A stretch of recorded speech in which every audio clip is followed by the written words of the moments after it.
Mayong adlaw, human na undang tungod sa pandemya, subli nang nibalik ang biyahe gikan Davao to Hong Kong o vice versa diha sa Davao International Airport sugod niadtong Domingo, Oktubre 8, 2023. Gikalipay kini sa mga turista, ilabi na sa mga overseas Filipino workers.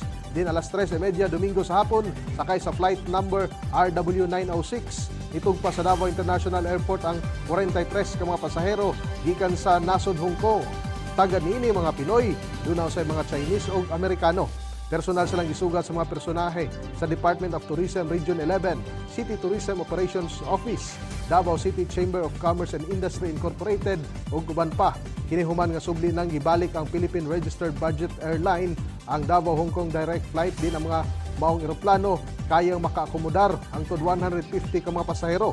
Matag Huwebes ug Domingo lang ang scheduled flights niini sa kasamtangan. Yatong tuig 2020 naundang ang direct international flight sa mga ruta tungod sa pandemya.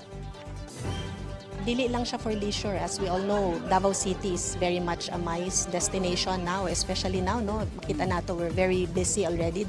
Just recently we launched the Davao Food and Wine, and in attendance there's so many people coming from all over.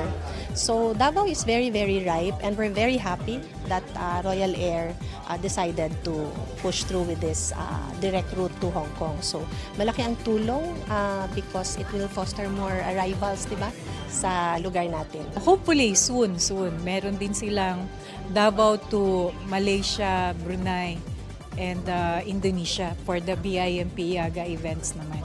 Hopefully it will increase sales not only for the Davaoenos and Royal Air but also for the Hong Kong citizens. So maraming benefits na makukuha natin dito. Tourism arrival, business, at saka yung working relationship ng Hong Kong at saka ng Davao. Samtang nagpahigayon ang Davao Oriental Police Provincial Office kung DOPPO o Community Engagement sa Jose Martinez Elementary School niadtong milabay nga adlaw.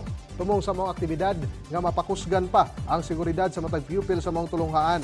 Adunay gihimo nga symposium ang mga kapulisan sa mga pupil aron makabalo sila kung sang himuon kung adunay hagit nga sitwasyon sa manalamang sa kagubot, kun rayot, duol diha silang lugar. Kapin 200 ka mga pupils gikan sa grade 5 ug 6 ang nahatagan og essential nga mga gamit inubanan sa mga tsinelas, hygiene kits ug pack lunch. Ang maong Community Engagement Initiative gipangunahan ni Police Lieutenant Colonel Alan Verhinisa, ang Chief sa Provincial Community Affairs and Development Unit. Subay kini sa week-long nga selebrasyon sa 122nd Police Anniversary sa PNP. Og mao kato mga nag-unang mga balita gikan dinhi sa PTV Davao, ako si Julius Patot.